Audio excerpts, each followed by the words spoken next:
Good evening, space monkeys. Welcome to Freelancing. I'm your host, BlueHighwind, your Dragoon Knight host through this land of freelances that things happen in for whatever reason. You know what? I'm no good with intros, and I don't think I'm ever going to be good at intros. I just kind of throw it together. Freestyle, free ballin', free poetry slam style, whatever. Yeah, moving on. So, this is part 2 of my 2014 year in review posts set in late January. And hopefully part 3 will not happen in February. One really hopes I can get this through. So last time we did the worst movies of 2014. Now we're doing kind of an in-between. This is 2 goals I ultimately have here tonight. One is to talk about 6 films that I saw in 2014 and never really got a chance to talk about. Never really got a post written. And probably all 6 deserve to have a post written about them. But who the fuck has the time? It's 2015 already. There's no way I'll be able to catch up with this. So really, it's triage. Alright? You gotta cut these limbs off somehow or another. Or else, really the whole body's just gonna rot away. And I already got a 2015 movie I want to talk about. I just saw the Ethan Hawke sci-fi thriller, I guess is the best way to put it. Though another way to look at it would to call it a romantic biopic. That is, well, it's a movie that I would have liked to have been called All You Zombies, but it's actually called Predestination. Whatever. The second goal of tonight is to go and talk about my accolades and to brush up briefly on the Oscar race. That's coming up. So first of all, I'm just going to go through the 6 movies that I really thought should have been reviewed, but I never did because, well, I took November off, and what the fuck am I else going to do? So first up is Foxcatcher. This is a American biopic of the story of, well, who is this a story of? It's a story of Dave and Mark Schultz, which tried to become U.S. wrestling champions with the help of enthusiast and, I guess, millionaire John DuPont. Now, this is a crime story that happened back in the 90s. Not really important to the movie itself. What's really interesting about this one, and I guess not terribly interesting, because Foxcatcher is nowhere near my best of list.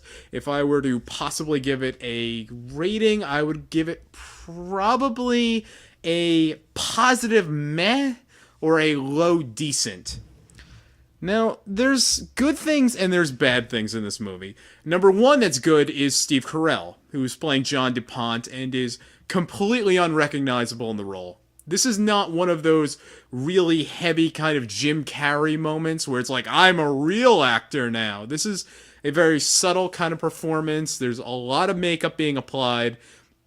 Steve Carell is not really shooting to go and win an... Well, I'm sure he was shooting to win an Oscar, but it's not one of those performances that say, just give me the fucking Oscar already. Look how hard I'm trying. Look how dramatic I am. Lifting his hand up and milking the invisible cow.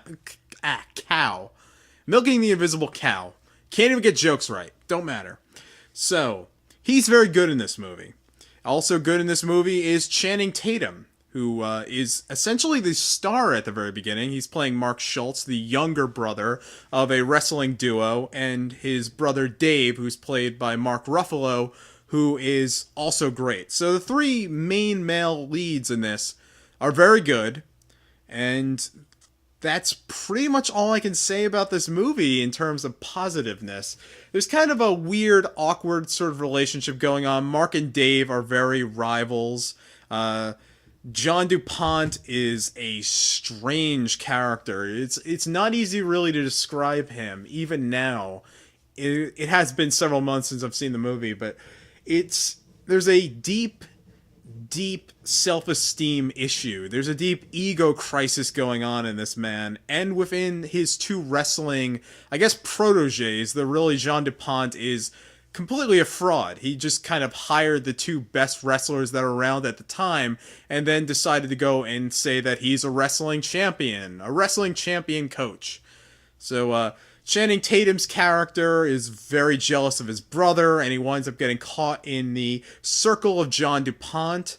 There's a lot of awkward, kind of weird sexual something going on. Like, there's nothing actively homoerotic, but, you know, at some point when you're doing cocaine and you're turning yourself into this hyper muscular, frosted haired man boy toy for this millionaire, you kind of start to wonder. And it kind of has this very strange, weird, kind of perverse relationship sort of developing. But it's very slow. I saw this at the New York Film Festival, and much like a lot of movies there, it was one of the very slow, dramatic kind of actor movies. It's honestly, it wasn't even as good as Mr. Turner. Because Mr. Turner was another really, really slow, very beloved movie by critics. Foxcatcher did not get as much recognition, but it was a very kind of slow burn, very humorless, which is something I really don't ever abide by. I really can't get over humorlessness. There should be something charming and happy, even in a really dreary, dramatic story like this. And dreary is not something I ever like, as you probably know. Once you listen to me, it's pretty much my number one negative complaint. It's what I said about American Sniper. It's fucking dreary. Clint Eastwood did not look like he gave a shit. Foxcatcher was actually a better made movie than that. But again, it just didn't have a certain kind of magic. It never quite caught my eye. But, interestingly, a movie that kind of has the same sort of tone is Blue Ruin. Now, this is a much smaller movie. I don't think it's managed to win any awards, which is kind of unfortunate because it's rather good. It premiered at the Cannes Film Festival. Did I say the title? Blue Ruin. I'll say it again, just for fun. So this is directed by Jeremy Saulnier, whatever, and it's a revenge story starring a bum, essentially. The star of this movie is Macon Blair. He plays a vagrant, and I don't even know if you ever get to find his name, but you see him at the very beginning basically living out of an abandoned car on the beach. And he's given some news by the local sheriff that the man who murdered his parents has been let out of prison. And then he goes off on a roaring rampage of revenge. But being a bum, kind of a 30-something bum, kind of a very soft-spoken, not very violent-seeming kind of guy, you know, just sort of a very mild, if he worked at an office, he'd be the guy that kind of fades in with the furniture sort of dude, you know? The one guy that you don't know his name. You know, kind of the meek little dude in your freshman floor who you completely forgot about. Or, you know, or even you went to high school with them. You know, you might have hung out with them at their table. You don't know who he is. So, he's very low-key, and he's not very good at what he's trying to do.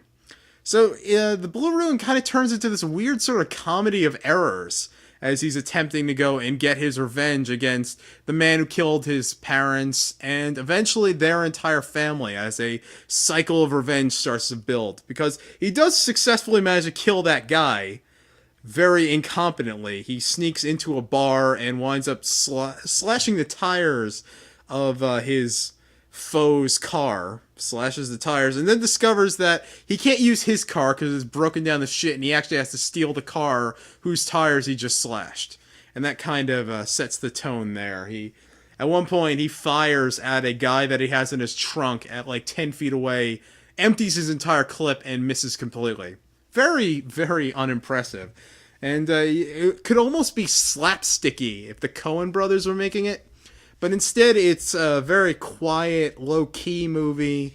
I would call it dreary again, but there is something more to it, because the first half hour is almost dialogue-less, and you don't really know what's happening here, and then it slowly starts to build, and this kind of sad, depressing energy starts to grow with it.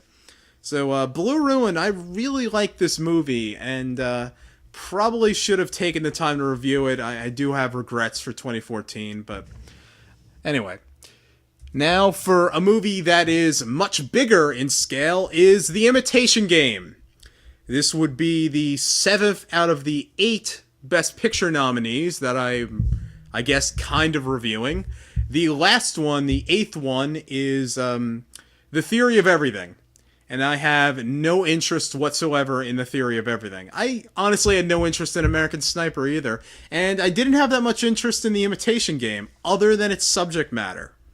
If it was not for who this movie was about, I would not have seen it. Back in the day, whenever I would do my Oscar list, I would always go and say there's that one movie that no one has actually seen. And in this case, it would have been probably The Imitation Game or The Theory of Everything. I just don't care about this kind of movie. It's kind of not really made for an audience. It's not really made to say anything. It's just kind of made to win awards. And the Imitation Game is quite bad. Now, this is the story of Alan Turing, who is essentially the inventor of the computer, though that's a bit of a lofty term. It's a bit more complicated than that. He's the guy that came up with the mathematical and scientific definition of what a computer is, and built a couple very early computers, and was a British intelligence agent. Well, not really agent, but he was a mathematician working in the British Bletchley Park program to go and decode the Enigma machine back in World War II, which was the German codes. This is very important stuff. Alan Turing is a very important man. I'd probably rank him as one of the 10 most important people of the 20th century, and I mean that in all seriousness. The Imitation Game is as close as we're ever going to get to an adaptation of Neil Stephenson's Cryptonomicon, which is a bit sad considering what it adds up to. So, it stars Benedict Cumberbatch, or Benny Come On Bunch, and he's okay in the movie. Benedict Cumberbatch is an actor I generally like, and he's playing the role as essentially you'd expect him to. I didn't think he took many risks with his performance. He's serviceable in it, as is his main co-star, Keira Knightley, who I think wound up getting nominated for Best Supporting Actress. She does not deserve that by any means. I mean that in all seriousness. Like, she's fine in the movie, and I like Keira Knightley. She's very pretty. I can even look over her flat chest in this. I think she's beautiful. I love you, Keira Knightley, but this is one of those years where you do not deserve any sort of nomination, because your role in The Imitation Game was just... it's okay, and a lot of this movie is very okay. In terms of historical narrative, and just FYI, this is why I did not review Fury, because I realized that I actually half finished my review of the Tank Brad Pitt movie, and I discovered that, like, it was the most nerdy, insane argument about Sherman tanks and all this, like, really in-depth war buff, war nerd kind of shit, and no one really wanted to read it, as what I thought. I thought it was just... I wasn't even reviewing the movie anymore, so there really wasn't any point to posting that. So I scrapped that review, and I guess that's my review of Fury. But The Imitation Game is worse, because Fury is not really based on any individual humans. It's just kind of a World War II in general narrative. I mean, there's characters in it, but it's not based on actual people. Alan Turing in this is turned into, well, he's given Asperger's, which Alan Turing in real life was a very unusual person. I'm not sure how much he'd be useful at a party. I don't suspect he was the most charismatic jock in the world, but deciding that he's on the autism spectrum seems to be very convenient and very hot button, because autism is very popular right now. That's just how things are. I wish autism was as hot as it was back in the 90s when I was growing up, when I was diagnosed with it, because I probably could have used more additional help. Whatever. Kind of off topic, but I've generally grown out of any Asperger's or autism I've had. I'm basically a normal, but relatively shy person, despite my BlueHighwind persona online. But Benedict Cumberbatch in this, his character, it's so Hollywood structured, and I hated that about this. Because, like, they take Tywin Lannister, Charles Dance, he's thrown in there to be just this angry British man who doesn't understand computers at all. when the British military in World War II was a very sophisticated, very well organized, very intelligent organization. It wasn't just this one Asperger's dude came in and went against all the stupid regular people who couldn't understand the math he was making and did something incredible. It was a group effort. He was just one mathematician there. He was a leader in the crew. He was a very brilliant man, did a lot of work mathematically wise, and developed something very impressive. But it wasn't like he just built the computer all on his own against impossible odds. It's ridiculous, this movie. It's very... like, I can already see the studio exec when they decide to make the Imitation Game. It's like, all right, World War II period drama. You got a good white actor there, Benedict Cumberbatch. There you go, got him. Asperger's business, got that. And, homosexual rights. Yeah, because he's gay. Yeah, there you go. That's Academy Gold right there, isn't it? And, no. I'm not that into this kind of movie, and the movie itself is perfectly serviceable. It's decent, it's watchable. Really, I'd say it was decently made. Yeah, there's nothing particularly wrong with it. It's just like history shouldn't be manipulated this sort of way. Like, there's more nuance to things than this, and if you don't think that there's a really great drama in what you have, don't manufacture one. Or if you are going to manufacture one, do it the Neil Stephenson route and add, like, I don't know, giant Komodo dragons that eat Japanese soldiers and submarines and all kinds of crazy shit. Other secret codes and a world traveling adventure in the Philippines and everything, and Japanese gold. Read Cryptonomicon. That's what I'm saying. Don't watch The Imitation Game if you don't have to. If you need to take a movie to grandma, go see The Imitation Game. So, next up is Enemy. This is, alright, Jake Gyllenhaal made a movie this year called Nightcrawler. Nightcrawler is awesome, and Jake Gyllenhaal is fantastic in it. It's it's not like over the top. It kind of is. It's a very colorful performance of Lou Bloom, this psychopath, sociopath, this walking, just gets under your skin crawl kind of just monstrous person. You immediately feel that there's something very wrong with Jake Gyllenhaal's character. And Enemy is much more subtle. This is filmed in Toronto, Canada. That's David Cronenberg's kind of regular stomping ground. And as it turns out, Toronto is a very disturbing city, which might be why David Cronenberg likes filming it so well, but mostly he films there because it's cheap. And when you were filming from the ground level, it looks like any other city in the world. So Cosmopolis, Toronto is doubling for New York City. And most of the X-Files was actually filmed in Toronto. Not that you'd ever notice. But Enemy is the one movie that kind of takes you above the skyline and gives you a real sense of this really depressing art, like modernist art kind of development that dominates the city. And it looks like a fucking fascist nightmare. Like, if you're ever going to film a new version of 1984, do it in Toronto. But Jake Gyllenhaal is a history professor, I think. Or he might have been... Yeah, he was a history professor. He starts the movie by going and doing one speech to several classes about Roman gladiators and bread and circuses. He does it over and over again. And at some point, he's told by one of his coworkers to go and watch a movie. And while he's watching that movie, he sees himself. And it turns out that his mild-mannered professor life... There's actually another Jake Gyllenhaal in Toronto, some actor fellow with a different girlfriend. And Jake Gyllenhaal's watching this, and he's not really sure what the hell is going on. Is this his twin? Why is there another person that looks exactly like him? And the movie is very unclear as to whether or not this character is schizophrenic, or whether or not there actually are two Jake Gyllenhaals, or what is going on. But it's a very, again, it's kind of a slower movie, but a very disturbing one. This is much more of a horror movie than anything I've talked about at all. I'd call it one of the better horror movies of 2014.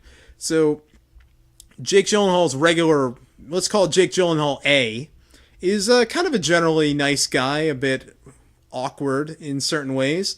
And then there's Jake Gyllenhaal B, his actor persona, or actor twin. That's kind of the evil twin.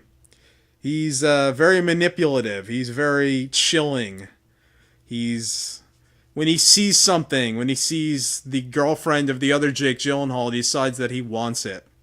And the movie is very subtle in what's actually going on, because it is giving you hints that maybe this is just some sort of a crazy mental game. But on the other hand, it's giving you a lot of hints that that can't possibly also be the case. And then there's some motif of spiders. There's spiders all over this movie. There's a particularly great shot showing a whole bunch of traffic power lines and traffic lights and everything that makes the city look like a spider's web. And there's a random shot of a giant spider over the top of the city that's on the poster. The city is also built into Jake Gyllenhaal's head, so this is a very strange movie. And then the movie ends in the most insane possible way. And I cannot possibly spoil this to you. It's like it looks like the movie's over and it's just going to be a regular shot of just something. And then it shows something completely different. Like, you will have no idea what has just happened. And when I saw this last shot, I burst out laughing. I had no idea what to make of it. I still don't know what to make of it. And on some level, I kind of think it's brilliant. But on the other level, it can't make any sense any possible way. And I'm so troubled by that last shot that ultimately Enemy did not end up on any of my best of lists, though it is a very, very good movie, and probably the best movie I'm going to be talking about during this time. So, next one is The Normal Heart. This is an HBO film about the HIV/AIDS crisis in New York City, also starring Mark Ruffalo. So maybe I should have transitioned between Foxcatcher and this, but whatever. This was a movie that I really liked about halfway through, because Mark Ruffalo is a newspaper reporter, and he's kind of a leader of the gay movement in New York City, and in the 1980s, that was a very dangerous thing to be. It wasn't until just the 21st century that you were not allowed to go and say the FAG word. And by spelling it out, I probably already buried myself in the backyard, and I will be lynched, so bye-bye, Space Monkeys, I loved you. But back in the 80s, that's a dangerous thing to be, and the AIDS crisis was a very terrifying moment. And this is kind of the movie that I wish that not Grand Budapest Hotel, Dallas Buyers Club had been, the Matthew McConaughey film from 2013 that I really did not wind up liking all that much. But this movie is much more of a kind of collaborative piece. It's based on a play, and you can sort of tell.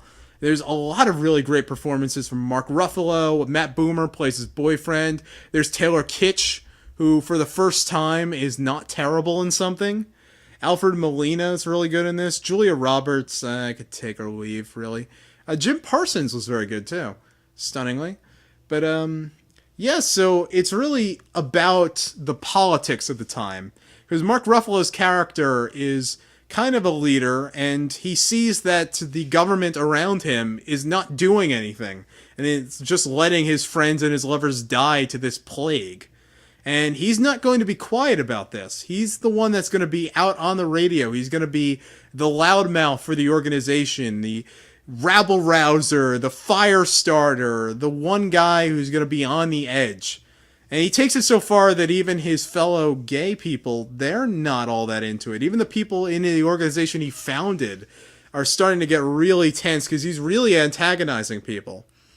And I thought this was really a fantastic movie halfway through. I actually saw this back in June in Los Angeles, of all places. I woke up in the middle of the night and this movie happened to be on.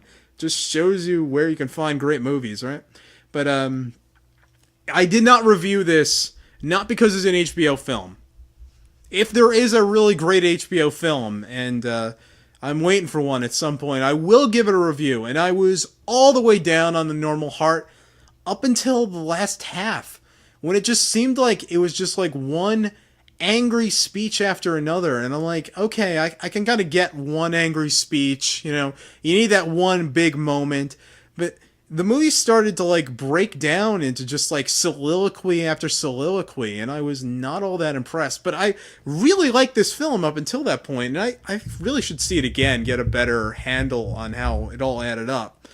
But I would say this is probably one of the better LGBT kind of film related business that come out in 2014, easily the best. So I would say it's probably, you know, HBO should just release their movies in theaters for a week. If they did that, their films would wind up getting so much more recognition than they do just by going straight to TV. Because, like, I'm sure you'll wind up getting Emmys and business like that, but you're kind of lumped in with, like, made-for-TV sci-fi films and Lifetime shit and whatever the fuck ABC makes to try to compete with Sunday Night Football. I mean, yeah, so I ran out of things to say. We're moving on to the last film, and by far the worst. This is A Girl Walks Home Alone at Night. This movie is tagged as the first Iranian vampire western, which is the kind of tagline that will make you immediately want to know more and see this movie. And it worked on me, because it's a black and white Iranian hipster vampire western, I guess. It's not really a western. It takes place in a desert town, and at one point the dual theme from The Good, the Bad, and the Ugly plays, like a remix plays over the radio. I'm not sure what the deal with that was. This movie is fucking horrible, and it was such a disappointment.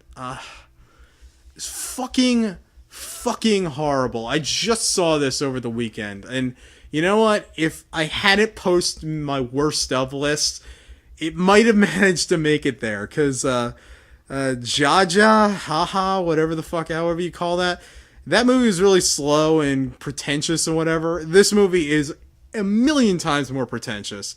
So, alright, let me just start off with a few random details. Like, when I got into the movie, just things that started making my heart sink. Like, first of all, it's in black and white. Okay, that's fine, alright? It's a vampire movie. There have been great black and white vampire films. I can see why you'd want to try to kind of be retro, maybe.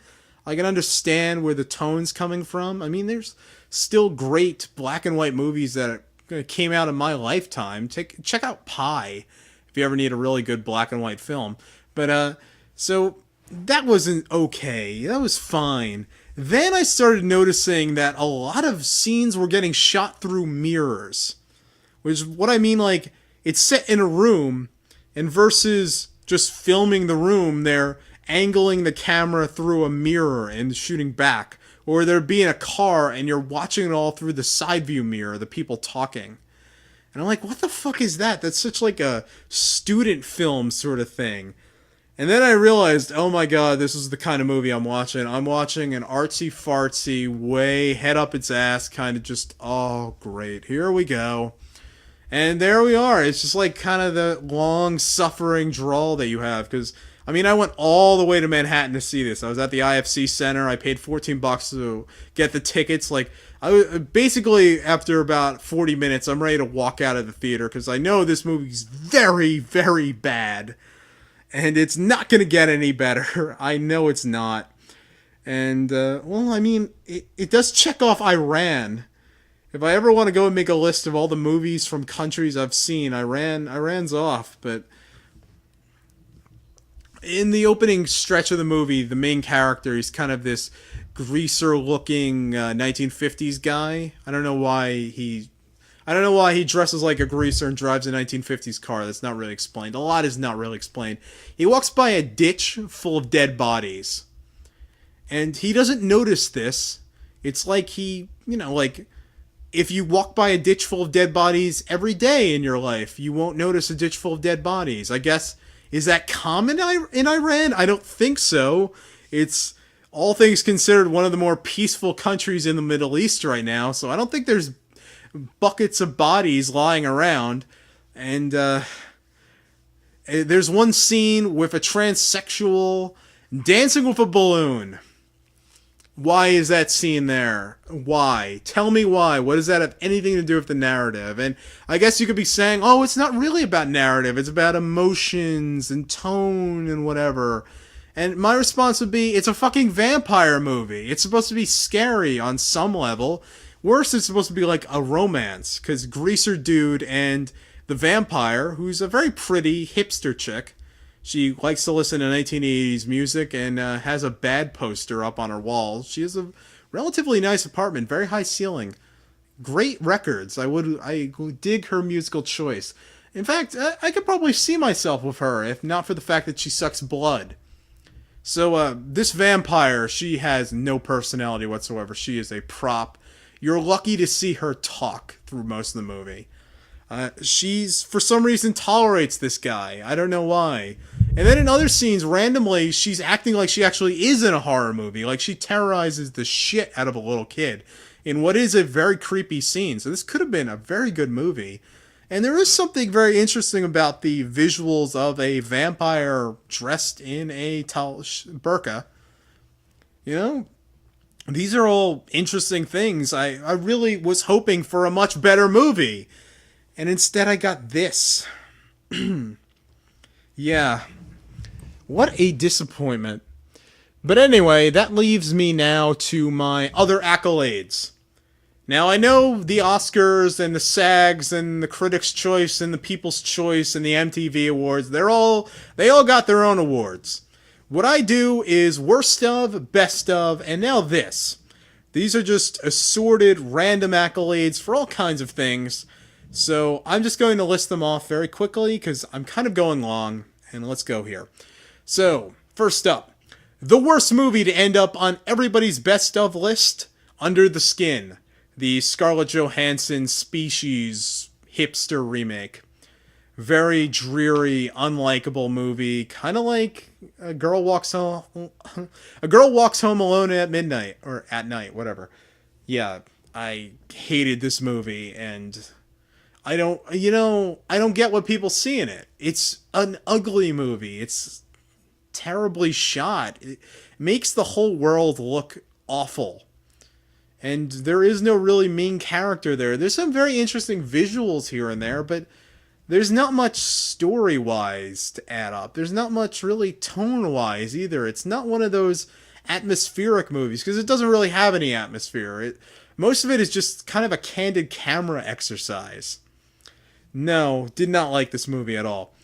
Now, the best movie to end up on everybody's worst of list. This was Need for Speed.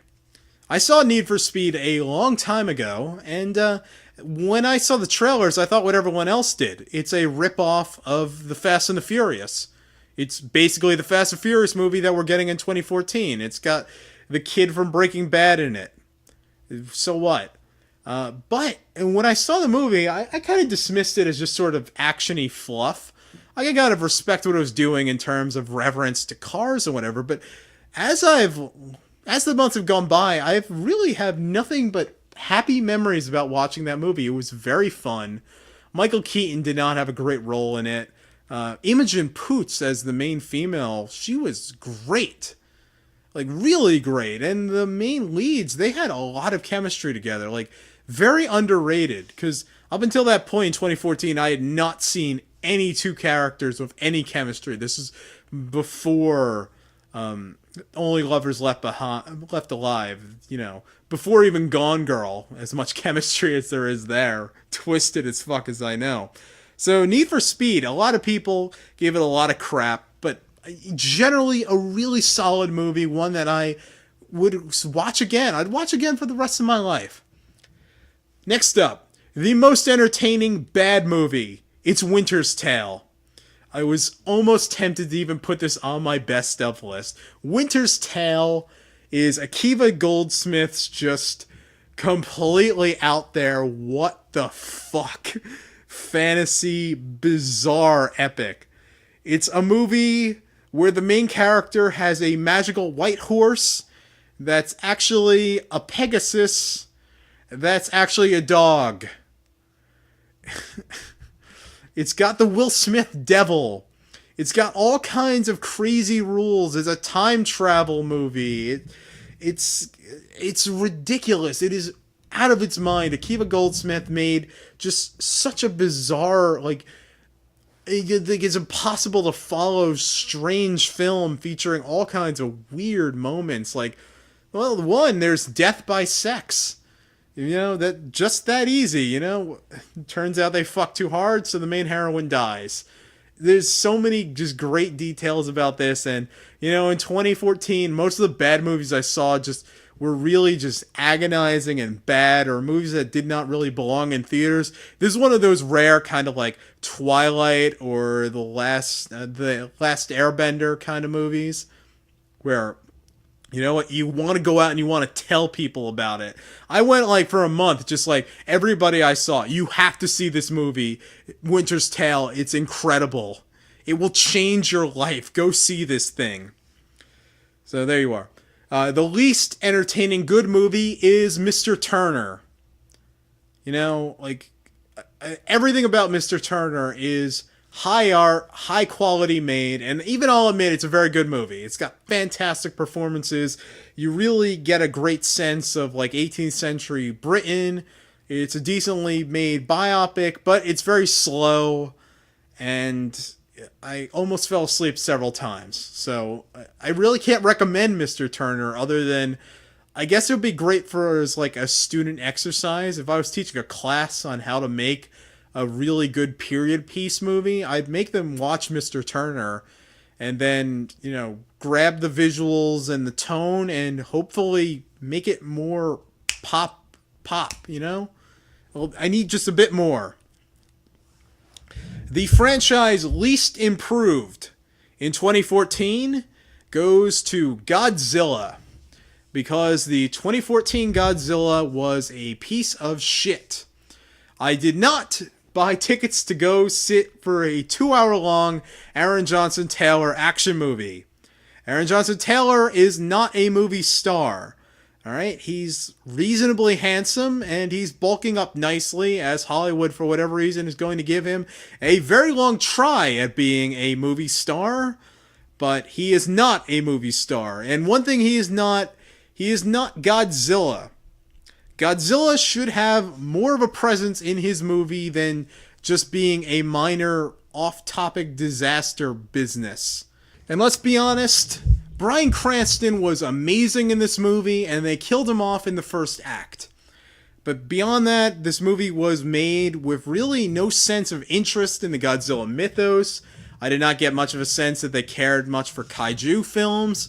There was not much of a great sense of destruction. It was shot from the wrong angle, focused way too much on humans. Humans are props in Godzilla films. This is the wrong direction for Godzilla to go in.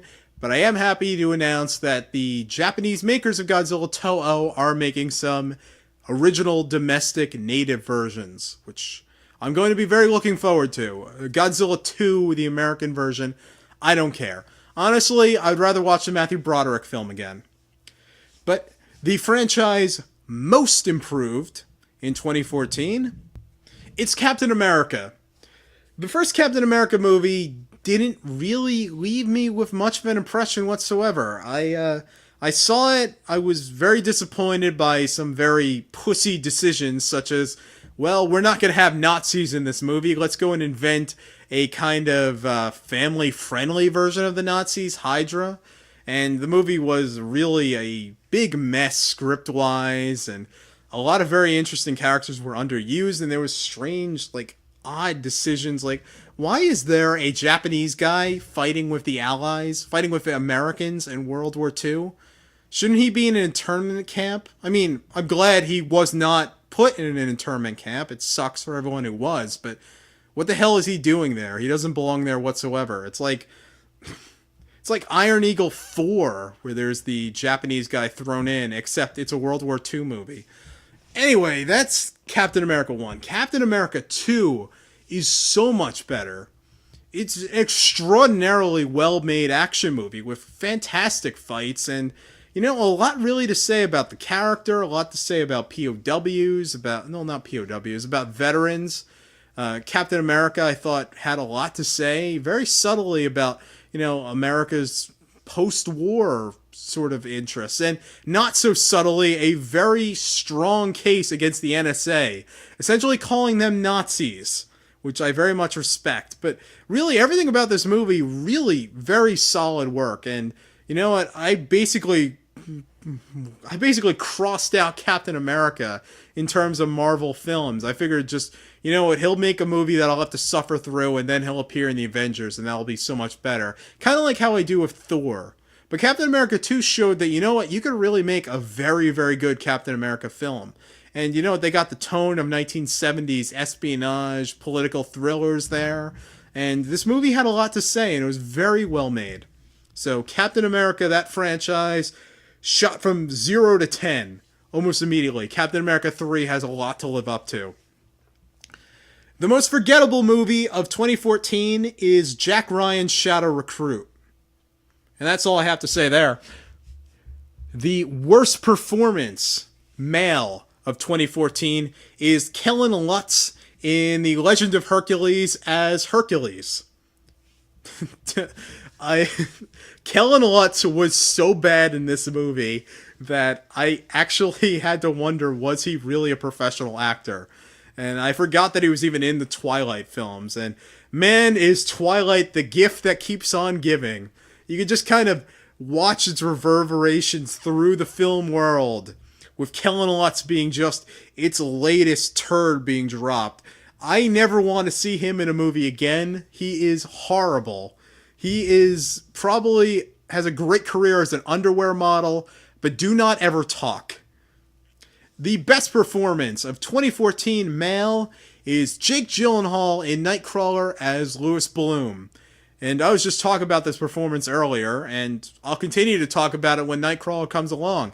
It's great, it's creepy, it's almost kind of admirable. It's kind of like a folk song about this horrible bastard accomplishing so much. And really, this character was striking and unforgettable in ways that other male performances simply weren't. So this is by far the best work, and somehow he did not get nominated for any Oscars, which I cannot believe. He definitely deserved to win Best Actor, and it's just completely criminal that he did not get it.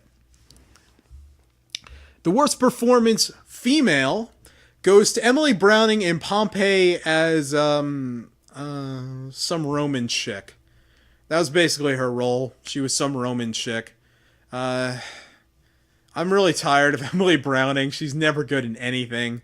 And she was terrible in this. Everyone was really bad in this movie. It was one of the worst movies of the year.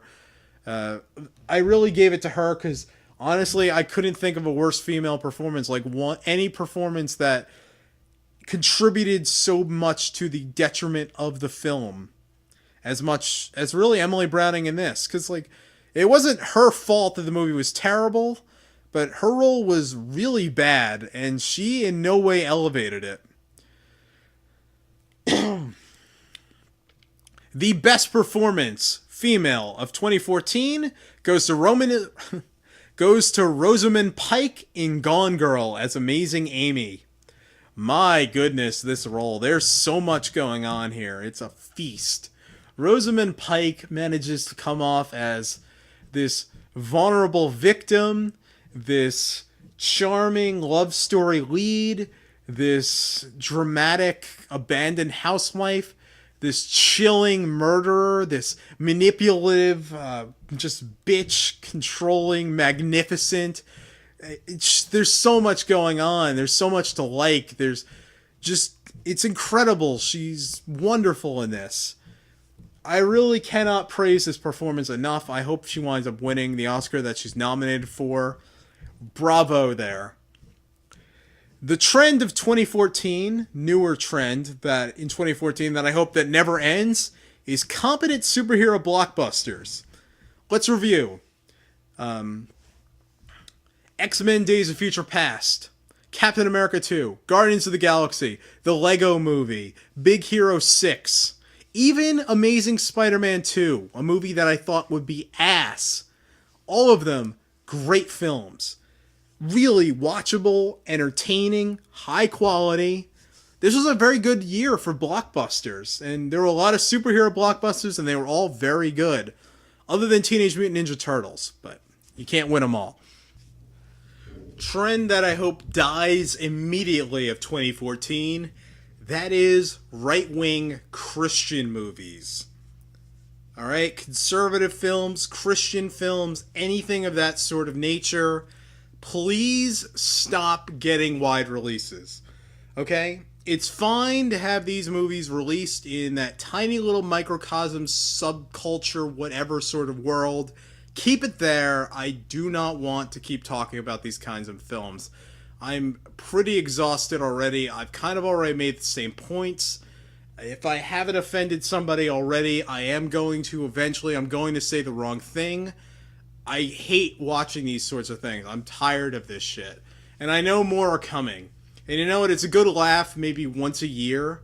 But fucking 6 or 7 that came out between Son of God, God's Not Dead, Heaven is for Real, Atlas Shrugged 3, Left Behind, America the Movie, Saving Christmas. I didn't even manage to see all these movies. And they were all extraordinarily terrible. And other than I think Heaven is for Real, none of them even looked like they belonged in theaters. Seriously, stop this. Or if you are going to continue, elevate your game. Really elevate your game. Because I'm sure in the large section of the United States that is evangelical Christianity, one of you has to be a good filmmaker. So get your fucking ass on it and make a good movie instead of this half-assed, straight to the money bank shit. The film that I decided was least worthy of its Best Picture nomination goes to American Sniper, which really felt like, honestly, nothing at all. It was a complete waste of time. Just Clint Eastwood made a passably competent film, and I guess we're supposed to wet ourselves over that. That's it. I just reviewed it, and already it's fading out of my memory. The film that was snubbed, that was the most worthy for its Oscar nomination, goes to Gone Girl. Gone Girl was not nominated for Best Picture when it really should have been.